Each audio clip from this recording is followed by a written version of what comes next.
আসসালামু আলাইকুম। আজ আমি আপনাদের শোনাব এক অবিশ্বাস্য ঘটনা, এমন এক ঘটনা যা মানব ইতিহাসের সবচেয়ে বড় মুজিজাগুলির একটি। এমন এক ঘটনা যেখানে একজন অত্যাচারী শাসক তার সমস্ত শক্তি ও অহংকার নিয়ে মুখোমুখি হল আল্লাহর এক দুর্বল বান্দার, একজন নবীর যার কাছে কোনো সেনাবাহিনী ছিল না, কোনো রাজ্য ছিল না, শুধু ছিল একটি লাঠি এবং আল্লাহর উপর অটুট বিশ্বাস। এই হলো সেই রাতের গল্প, যে রাতে একটি সমুদ্র ফেটে গিয়েছিল, যে রাতে লক্ষ লক্ষ মানুষ শুকনো পায়ে সমুদ্রের মাঝ দিয়ে হেঁটে গিয়েছিল, আর যে রাতে পৃথিবীর সবচেয়ে শক্তিশালী শাসক, যে নিজেকে খোদা বলে দাবি করত, সে চিরতরে শেষ হয়ে গিয়েছিল। এটি হযরত মুসা আলাইহিস সালাম এবং ফেরাউনের গল্প। শেষ পর্যন্ত থাকুন। এই গল্পটি আপনার ঈমান শক্তিশালী করবে এবং আপনাকে শিখিয়ে দেবে যে আল্লাহর সাহায্য যখন আসে তখন কোনো শক্তিই তাকে আটকাতে পারে না। এটি ইসলামিক বৃত্তান্ত। অনেক অনেক বছর আগে, যখন মিশর ছিল পৃথিবীর সবচেয়ে শক্তিশালী সাম্রাজ্য, তখন সেখানে রাজত্ব করতেন এক অত্যাচারী শাসক। তার নাম ছিল ফেরাউন। ফেরাউন ছিলেন শুধু একজন রাজা নন, তিনি এতটাই অহংকারী ছিলেন যে নিজেকে খোদা বলে দাবি করতেন। তিনি তার প্রজাদের বলতেন যে আমি তোমাদের সর্বোচ্চ প্রভু। তিনি বলতেন যে তিনি জীবন ও মৃত্যুর মালিক। আল্লাহ সুবহানাহু ওয়া তাআলা কোরআনে বলেছেন, ফেরাউন বলল, হে আমার জাতি, নীল নদ এবং এই রাজ্য কি আমার নয়? তোমরা কি দেখছ না? ফেরাউনের রাজ্যে বাস করত বনি ইসরাইল জাতি। তারা ছিল হযরত ইয়াকুব আলাইহিস সালামের বংশধর। হযরত ইউসুফ আলাইহিস সালামের সময় তারা মিশরে এসেছিল, কিন্তু ইউসুফ আলাইহিস সালামের মৃত্যুর পরে নতুন ফেরাউনরা তাদের সাথে অত্যাচার শুরু করল। ফেরাউন বনি ইসরাইলদের দাস বানিয়ে রাখল, তাদের দিয়ে কঠোর পরিশ্রম করাত, তাদের ছেলেদের হত্যা করত, তাদের মেয়েদের জীবিত রাখত শুধুমাত্র দাসী হিসেবে কাজ করানোর জন্য। কেন? কারণ একদিন এক জ্যোতিষী ফেরাউনকে বলেছিল, হে ফেরাউন, বনি ইসরাইলের মধ্য থেকে একটি ছেলে জন্ম নেবে যে আপনার রাজত্ব ধ্বংস করে দেবে। এই ভয়ে ফেরাউন প্রতি বছর বনি ইসরাইলের সব নবজাতক ছেলেদের হত্যা করত। মায়েদের কোল থেকে তাদের সন্তানদের কেড়ে নিয়ে নীল নদে ফেলে দেওয়া হতো। এই ছিল সেই অন্ধকার যুগ। বনি ইসরাইল আল্লাহর কাছে দোয়া করত, হে আল্লাহ, আমাদের মুক্তিদাতা পাঠান, আমাদের এই জুলুম থেকে রক্ষা করুন। এবং আল্লাহ তাদের দোয়া শুনলেন। যে বছর ফেরাউন বনি ইসরাইলের ছেলেদের হত্যা করার নির্দেশ দিয়েছিল, ঠিক সেই বছরই এক পরিবারে একটি ছেলে সন্তানের জন্ম হল। মা জানতেন যে তার সন্তানকে বাঁচানো প্রায় অসম্ভব, কিন্তু তিনি আল্লাহর ওপর ভরসা করলেন। আল্লাহ তাকে ওহীর মাধ্যমে জানালেন, তোমার সন্তানকে একটি ঝুড়িতে রেখে নীল নদে ভাসিয়ে দাও, ভয় পেও না এবং দুশ্চিন্তা করো না, আমি তাকে তোমার কাছে ফিরিয়ে দেব এবং তাকে নবী বানাবো। মা তার বিশ্বাসে অটল রইলেন। তিনি ছোট্ট শিশু মুসাকে একটি ঝুড়িতে রাখলেন এবং নীল নদে ভাসিয়ে দিলেন। তার বড় বোন দূর থেকে দেখছিল কি হয়। ঝুড়িটি ভাসতে ভাসতে চলে গেল ফেরাউনের প্রাসাদের কাছে। সেখানে ফেরাউনের স্ত্রী আসিয়া রাদিয়াল্লাহু আনহা নদীর ধারে ছিলেন। তিনি ঝুড়িটি দেখলেন এবং সেবকদের বললেন এটি তুলে আনতে। যখন তিনি ঝুড়ি খুললেন এবং ছোট্ট শিশু মুসাকে দেখলেন, তার হৃদয় গলে গেল। তিনি ফেরাউনকে বললেন, হে ফেরাউন, এই শিশুটিকে হত্যা করো না। এটি আমাদের জন্য চোখের শীতলতা হতে পারে। হয়তো সে আমাদের উপকারে আসবে, অথবা আমরা তাকে সন্তান হিসেবে গ্রহণ করতে পারি। আল্লাহ সুবহানাহু ওয়া তাআলা কুরআনে বলেছেন, আমি তোমার প্রতি ভালোবাসা ঢেলে দিয়েছিলাম আমার পক্ষ থেকে, যাতে তুমি আমার তত্ত্বাবধানে প্রতিপালিত হও।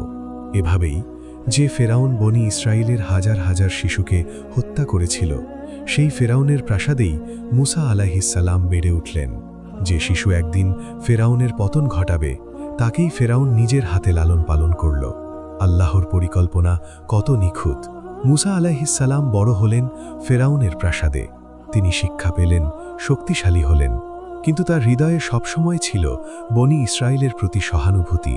তিনি দেখতেন কিভাবে তাদের সাথে অন্যায় করা হচ্ছে। একদিন এক ঘটনায় মুসা আলাইহিস সালাম ভুলবশত একজন মিশরীয়কে হত্যা করে ফেলেন। এটি ছিল দুর্ঘটনা, কিন্তু ফেরাউন এটিকে ব্যবহার করতে চাইল মুসা আলাইহিস সালামকে হত্যা করার জন্য। মুসা আলাইহিস সালাম মিশর ছেড়ে পালিয়ে গেলেন মাদিয়ান নামক এক দূরবর্তী স্থানে। সেখানে তিনি বিয়ে করলেন এবং কয়েক বছর কাটালেন রাখালের কাজ করে। একদিন তিনি যখন তার পরিবার নিয়ে মিশরে ফিরছিলেন, তুর পাহাড়ের কাছে রাতের বেলা তিনি একটি আগুন দেখলেন। তিনি পরিবারকে বললেন, তোমরা এখানে থাকো, আমি একটু দেখে আসি, হয়তো আমি কিছু জ্বলন্ত কাঠ নিয়ে আসতে পারবো, অথবা আগুনের কাছে কোনো পথ নির্দেশনা পাব। কিন্তু যখন তিনি আগুনের কাছে পৌঁছলেন, তখন তিনি যা শুনলেন তা তার সমগ্র জীবন বদলে দিল। আল্লাহ তাকে ডাকলেন, হে মূসা, নিশ্চয়ই আমি তোমার রব, তোমার জুতা খুলে ফেলো, কারণ তুমি পবিত্র উপত্যকা তুয়াতে আছো।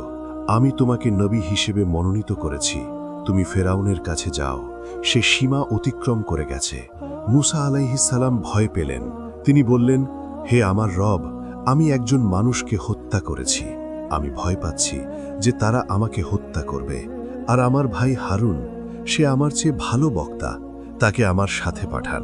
আল্লাহ বললেন, আমি তোমার সাথে তোমার ভাই হারুনকে পাঠাবো, এবং আমি তোমাদের দুজনকে এমন ক্ষমতা দেব যে তারা তোমাদের কাছে পৌঁছাতে পারবে না। যাও আমার নিদর্শন নিয়ে।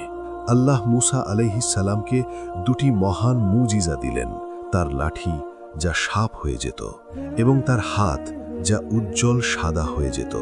এই দুটি নিদর্শন নিয়ে মূসা আলাইহিস সালাম এবং হারুন আলাইহিস সালাম ফেরাউনের দরবারে গেলেন। মূসা আলাইহিস সালাম এবং হারুন আলাইহিস সালাম ফেরাউনের বিশাল দরবারে প্রবেশ করলেন।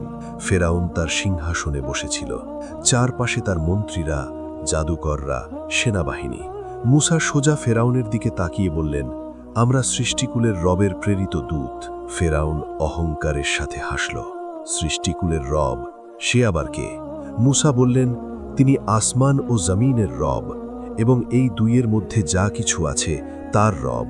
ফেরাউন তার মন্ত্রীদের দিকে তাকিয়ে বলল, তোমরা কি শুনছ?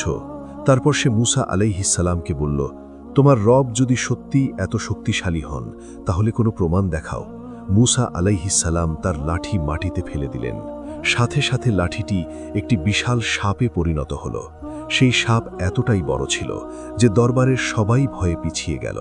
তারপর মূসা আলাইহিস সালাম তার হাত বের করলেন এবং তা উজ্জ্বল সাদা হয়ে গেল, যেন সূর্যের আলোর মতো। ফেরাউন এই দুটি মুজিজা দেখে বুঝতে পারল যে এটি সাধারণ কোনো জাদু নয়, কিন্তু তার অহংকার তাকে সত্য মানতে দিল না। সে তার জাদুকরদের ডাকল, তোমরা এই লোকটির সাথে প্রতিযোগিতা করো, যদি জিততে পারো তোমাদের বড় পুরস্কার দেব। একটি বিশাল জমায়েত হল, হাজার হাজার মানুষ জড়ো হলো দেখার জন্য। ফেরাউনের সেরা জাদুকররা তাদের দড়ি এবং লাঠি ফেলল এবং জাদুর মাধ্যমে সেগুলোকে সাপ দেখালো। কিন্তু যখন মূসা আলাইহিস সালাম তার লাঠি ফেললেন, তা একটি বিশাল সাপে পরিণত হল এবং সেই সাপ জাদুকরদের সব দড়ি এবং লাঠি গিলে ফেলল। জাদুকররা বুঝতে পারল এটি জাদু নয়, এটি আল্লাহর মুজিজা। তারা সাথে সাথে সেজদায় পড়ে গেল এবং বলল, আমরা বিশ্বাস করলাম সৃষ্টিকুলের রবের প্রতি, মূসা এবং হারুনের রবের প্রতি। ফেরাউন রাগে ফেটে পড়ল। সে চিৎকার করে বলল, তোমরা আমার অনুমতি ছাড়া ঈমান আনলে? আমি তোমাদের হাত পা কেটে ফেলব। কিন্তু জাদুকররা শান্তভাবে বলল, কোনো ক্ষতি নেই, আমরা তো আমাদের রবের কাছে ফিরে যাব। আমরা আশা করি আমাদের রব আমাদের ভুলগুলো ক্ষমা করে দেবেন, কারণ আমরা প্রথম মুমিন হয়েছি। এভাবে ফেরাউনের নিজের জাদুকররাই তার বিরুদ্ধে সাক্ষী হয়ে গেল। মূসা আলাইহিস সালাম ফেরাউনকে বারবার বললেন, বানি ইসরায়েলদের আমার সাথে যেতে দাও, তাদের স্বাধীন করে দাও। কিন্তু ফেরাউন প্রতিবারই অস্বীকার করল। তাই আল্লাহ ফেরাউন এবং তার জাতির উপর একের পর এক আযাব পাঠাতে লাগলেন। প্রথমে লাঠি সাপ হওয়া এবং হাত সাদা হওয়া, তারপর ভয়াবহ বন্যা এলো। নীল নদে এত পানি এলো যে সব ফসল নষ্ট হয়ে গেল। তারপর লক্ষ লক্ষ পঙ্গপাল এলো যা সব শস্য খেয়ে ফেলল। তারপর উকুন ছড়িয়ে পড়ল মানুষের শরীরে। তারপর ব্যাঙের উপদ্রব হলো সারা মিশরে, এমনকি খাবারেও ব্যাঙ। তারপর নীল নদের পানি রক্তে পরিণত হলো। কয়েক বছর ধরে ফসল হলো না, দুর্ভিক্ষ দেখা দিল এবং শেষে ভয়ঙ্কর মহামারী ছড়িয়ে পড়ল। প্রতিবার যখন আযাব আসত, ফেরাউন মূসা আলাইহিস সালামের কাছে এসে বলতো, হে মূসা, তোমার রবের কাছে দোয়া করো যেন এই আযাব সরিয়ে নেন। যদি তিনি এটি সরিয়ে নেন, আমি তোমাকে বানি ইসরায়েলদের নিয়ে যেতে দেব। কিন্তু যখনই আযাব সরে যেত, ফেরাউন আবার তার প্রতিশ্রুতি ভঙ্গ করত। আল্লাহ সুবহানাহু ওয়া তাআলা কোরআনে বলেছেন, আমি তাদের কাছে আমার নিদর্শন পাঠিয়েছিলাম বিস্তারিতভাবে, কিন্তু তারা ছিল অহংকারী জাতি। অপরাধী জাতি। অবশেষে আল্লাহ মূসা আলাইহিসসালামকে নির্দেশ দিলেন, বনি ইসরায়েলদের নিয়ে রাতের অন্ধকারে মিশর ছেড়ে চলে যাও। একটা অন্ধকার রাতে মূসা আলাইহিসসালাম সমস্ত বনি ইসরায়েলদের জড়ো করলেন। তারা সংখ্যায় ছিল প্রায় 6 লক্ষ মানুষ, পুরুষ, মহিলা, শিশু, বৃদ্ধ। তারা চুপচাপ মিশর ছেড়ে যাত্রা শুরু করল। তাদের গন্তব্য ছিল শাম দেশ, কিন্তু তাদের পথ ছিল দীর্ঘ এবং বিপদ সংকুল। পরের দিন সকালে যখন ফেরাউন জানতে পারল যে বনি ইসরায়েল পালিয়ে গেছে, সে ক্রোধে উন্মাদ হয়ে গেল। সে তার সমস্ত শহরে ঘোষণা পাঠালো এবং তার বিশাল সেনাবাহিনী নিয়ে বেরোল। ইতিহাসবিদরা বলেন তার সাথে ছিল 1 লক্ষ ঘোড়া, হাজার হাজার রথ এবং লক্ষ লক্ষ সৈন্য। এত বড় সেনাবাহিনী যখন এগিয়ে এলো, মাটি কাঁপতে লাগল, ধুলোর মেঘ আকাশ ঢেকে দিল। মূসা আলাইহিসসালাম এবং বনি ইসরায়েল এগিয়ে চলছিল। তারা জানত না যে পিছনে ফেরাউনের সেনাবাহিনী আসছে। কিছুক্ষণ পরে যখন সূর্য উঠল, তারা পিছনে তাকিয়ে দেখল দূরে বিশাল ধুলোর মেঘ, ফেরাউনের সেনাবাহিনী। বনি ইসরায়েল আতঙ্কিত হয়ে পড়ল। তারা দৌড়াতে শুরু করল, কিন্তু কয়েক ঘন্টা পরে তারা একটা বিশাল বাধার সামনে এসে দাঁড়ালো। সামনে ছিল লাল সাগর, বিশাল গভীর বিস্তৃত সমুদ্র। পানির অন্য পাশ দেখাই যায় না। পিছনে ফেরাউনের সেনাবাহিনী দ্রুত এগিয়ে আসছে। তারা আটকা পড়ে গেল। সামনে সমুদ্র, পিছনে শত্রু, কোনো পথ নেই। বনি ইসরায়েল চিৎকার করে উঠল, হে মূসা, আমরা তো ধরা পড়ে গেলাম। সামনে সমুদ্র, পিছনে ফেরাউন, এখন কি হবে? কেউ কেউ বলল, আমরা কেন মিশর ছেড়ে এলাম? সেখানে দাস হয়েও তো বেঁচেছিলাম। বয়োবৃদ্ধরা আতঙ্কে কাঁপতে লাগল। শিশুরা মায়ের কোলে ভয়ে জড়িয়ে ধরল। কিন্তু মূসা আলাইহিসসালাম শান্ত ছিলেন। তার মুখে এক অদ্ভুত প্রশান্তি।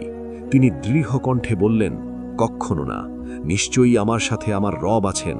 তিনি অবশ্যই আমাকে পথ দেখাবেন।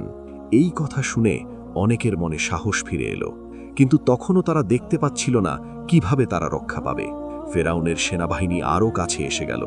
এখন তারা দেখতে পাচ্ছিল সেই বিশাল সেনাবাহিনী, ঝকঝকে অস্ত্র, ফেরাউনের সোনার রথ। মূসা আলাইহিসসালাম সমুদ্রের দিকে তাকালেন। তার হৃদয়ে আল্লাহর উপর পূর্ণ বিশ্বাস। তিনি জানতেন, যিনি তাকে ফেরাউনের প্রাসাদে নিরাপদ রেখেছেন, যিনি তাকে নবুয়ত দিয়েছেন, যিনি তাকে মুজিজা দিয়েছেন, সেই আল্লাহ তাকে এখানে অসহায় ছেড়ে দেবেন না। তখনই আল্লাহর পক্ষ থেকে ওহী এলো, হে মূসা, তোমার লাঠি দিয়ে সমুদ্রে আঘাত করো। মূসা আলাইহিসসালাম তার লাঠি তুলে সমুদ্রের পানিতে আঘাত করলেন এবং তখন ঘটল সেই অবিশ্বাস্য ঘটনা যা মানব ইতিহাসে কখনো ঘটেনি আর কখনো ঘটবে না। সমুদ্র ফেটে গেল। হ্যাঁ, আপনি ঠিক শুনেছেন, বিশাল সমুদ্র, যার পানি এত গভীর যে তলা দেখা যায় না। সেই সমুদ্র মাঝখান দিয়ে ফেটে গেল। পানি দুই পাশে উঁচু দেয়ালের মতো দাঁড়িয়ে গেল। আল্লাহ কোরআনে বলেছেন, প্রতিটি ভাগ হয়ে গেল বিশাল পাহাড়ের মতো। কল্পনা করুন, দুই পাশে পানির বিশাল দেওয়াল আর মাঝখানে শুকনো রাস্তা। পানি স্থির হয়ে দাঁড়িয়ে আছে যেন কাঁচের দেওয়াল। সূর্যের আলো পানির মধ্য দিয়ে এসে পুরো দৃশ্য অপূর্ব সুন্দর করে তুলল। মাছেরা পানির দেয়ালের মধ্যে সাঁতার কাটছিল, কিন্তু পানি পড়ছিল না। মূসা আলাইহিসসালাম প্রথমে পা বাড়ালেন সমুদ্রের তলায়। শুকনো, পুরোপুরি শুকনো মাটি। বনি ইসরায়েল অবাক হয়ে দাঁড়িয়ে রইল, কিন্তু পিছনে ফেরাউনের সেনাবাহিনী দ্রুত এগিয়ে আসছিল। মূসা আলাইহিসসালাম চিৎকার করে বললেন, চলো, এগিয়ে চলো, আল্লাহ আমাদের জন্য পথ তৈরি করে দিয়েছেন। এবং 6 লক্ষ মানুষ, শিশু, বৃদ্ধ, মহিলা, পুরুষ সবাই সমুদ্রের মাঝ দিয়ে হাঁটতে শুরু করল। তাদের মাথার ওপরে খোলা আকাশ, দুই পাশে পানির বিশাল দেওয়াল, পায়ের নিচে শুকনো মাটি আর সামনে মুক্তি। আল্লাহ এমনকি পথটি 12 ভাগে ভাগ করে দিলেন, যেন বনি ইসরায়েলের 12 গোত্র আলাদা আলাদা পথ দিয়ে যেতে পারে। সবাই যেন একসাথে পার হতে পারে। মূসা আলাইহিসসালাম সবার শেষে ছিলেন, নিশ্চিত করছিলেন যে সবাই নিরাপদে পার হচ্ছে কিনা। ফেরাউনের সেনাবাহিনী সমুদ্রের তীরে এসে পৌঁছল। তারা দেখল সমুদ্র ফেটে আছে। বনি ইসরায়েল সমুদ্রের মাঝ দিয়ে হেঁটে যাচ্ছে। সৈন্যরা ভয় পেল। তারা ফেরাউনকে বলল, হে ফেরাউন, এটি তো অসাধারণ, নিশ্চয়ই মূসার রব তাদের সাহায্য করছেন। কিন্তু ফেরাউনের হৃদয় এতটাই কঠিন হয়ে গিয়েছিল, তার অহংকার এতটাই বড় ছিল যে এই মুজিজা দেখেও সত্য মানল না। সে চিৎকার করে বলল, তোমরা কি ভীতু? দেখছো না যে পথ শুকনো? এটি প্রাকৃতিক ঘটনা, চলো আমরাও পার হব। আল্লাহ সুবহানাহু ওয়া তাআলা ফেরাউনের হৃদয় শক্ত করে দিলেন, যাতে সে প্রবেশ করে এবং তার শাস্তি পায়। ফেরাউন তার সমস্ত সেনাবাহিনী নিয়ে সমুদ্রে প্রবেশ করল। 1,00,000 ঘোড়া, হাজার হাজার রথ, লক্ষ লক্ষ সৈন্য, সবাই সমুদ্রের মাঝে ঢুকে পড়ল। মুসা আলাইহিস সালাম এবং সমস্ত বানি ইসরাইল নিরাপদে অপর পাড়ে পৌঁছে গেল। তারা ঘুরে দাঁড়ালো এবং দেখল ফেরাউনের পুরো সেনাবাহিনী সমুদ্রের মাঝখানে। তখন আল্লাহ মুসা আলাইহিস সালামকে নির্দেশ দিলেন, আবার তোমার লাঠি দিয়ে সমুদ্রে আঘাত করো। মুসা আলাইহিস সালাম লাঠি তুললেন এবং সমুদ্রের দিকে ইশারা করলেন, এবং তখন পানির বিশাল দেওয়াল ভেঙে পড়ল। দুই পাশ থেকে হাজার হাজার টন পানি প্রচণ্ড শক্তিতে ফেরাউনের সেনাবাহিনীর উপর আছড়ে পড়ল। ঘোড়া, রথ, সৈন্য সব পানির নিচে ডুবে যেতে লাগল। চিৎকার, আর্তনাদ, কিন্তু কেউ রক্ষা পেল না। ফেরাউন, যে নিজেকে খোদা বলে দাবি করত, সেই এখন পানিতে ডুবে যাচ্ছে। তার সোনার মুকুট, তার রাজকীয় পোশাক কিছুই তাকে বাঁচাতে পারল না।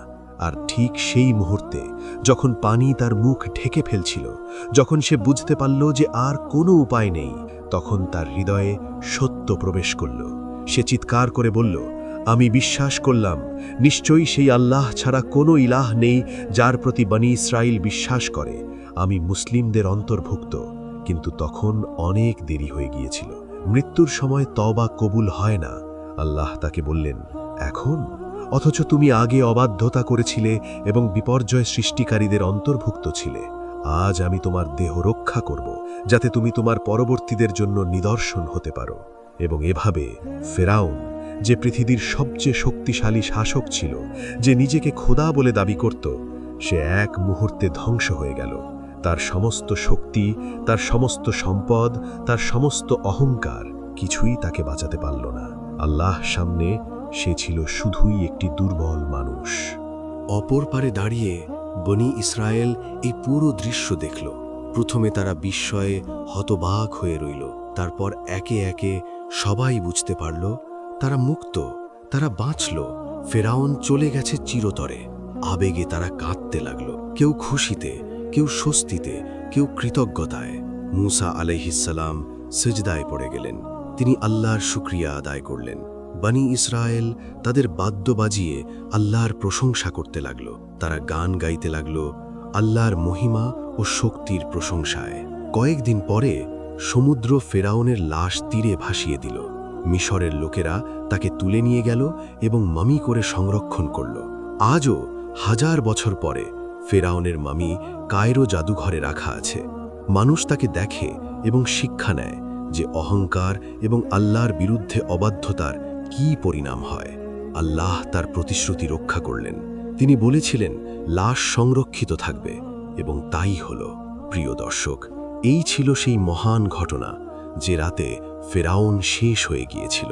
এই গল্প থেকে আমরা শিখলাম যে আল্লাহর ওপর ভরসা রাখলে কোনো পরিস্থিতিই আমাদের পরাজিত করতে পারে না।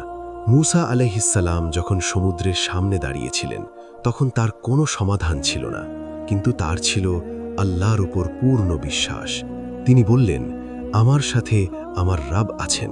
আমাদের জীবনেও অনেক সময় এমন আসে যখন মনে হয় কোনো পথ নেই, কিন্তু আল্লাহর উপর ভরসা রাখলে তিনি এমন পথ বের করে দেন যা আমরা কল্পনাও করতে পারি না।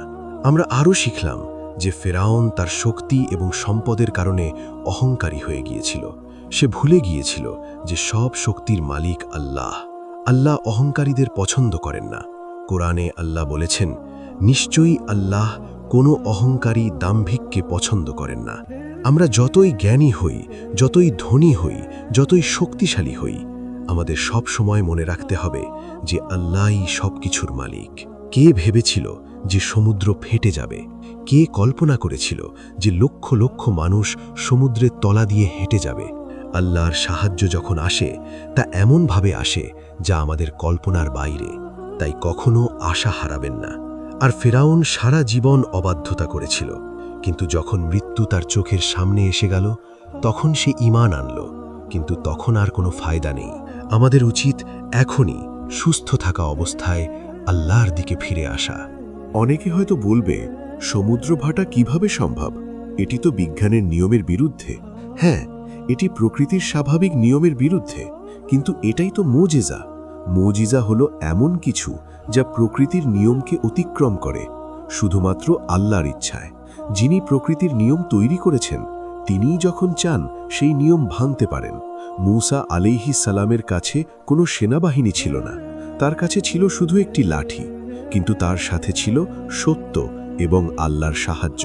ফেরাউনের কাছে ছিল বিশাল সেনাবাহিনী, অসীম সম্পদ, কিন্তু তার সাথে ছিল অসত্য এবং অহংকার। এবং শেষ পর্যন্ত সত্য জিতল, মিথ্যা হারল। এটি আমাদের মনে করিয়ে দেয় যে আমরা সব সময় সত্যের পক্ষে দাঁড়াব, যতই কঠিন হোক না কেন।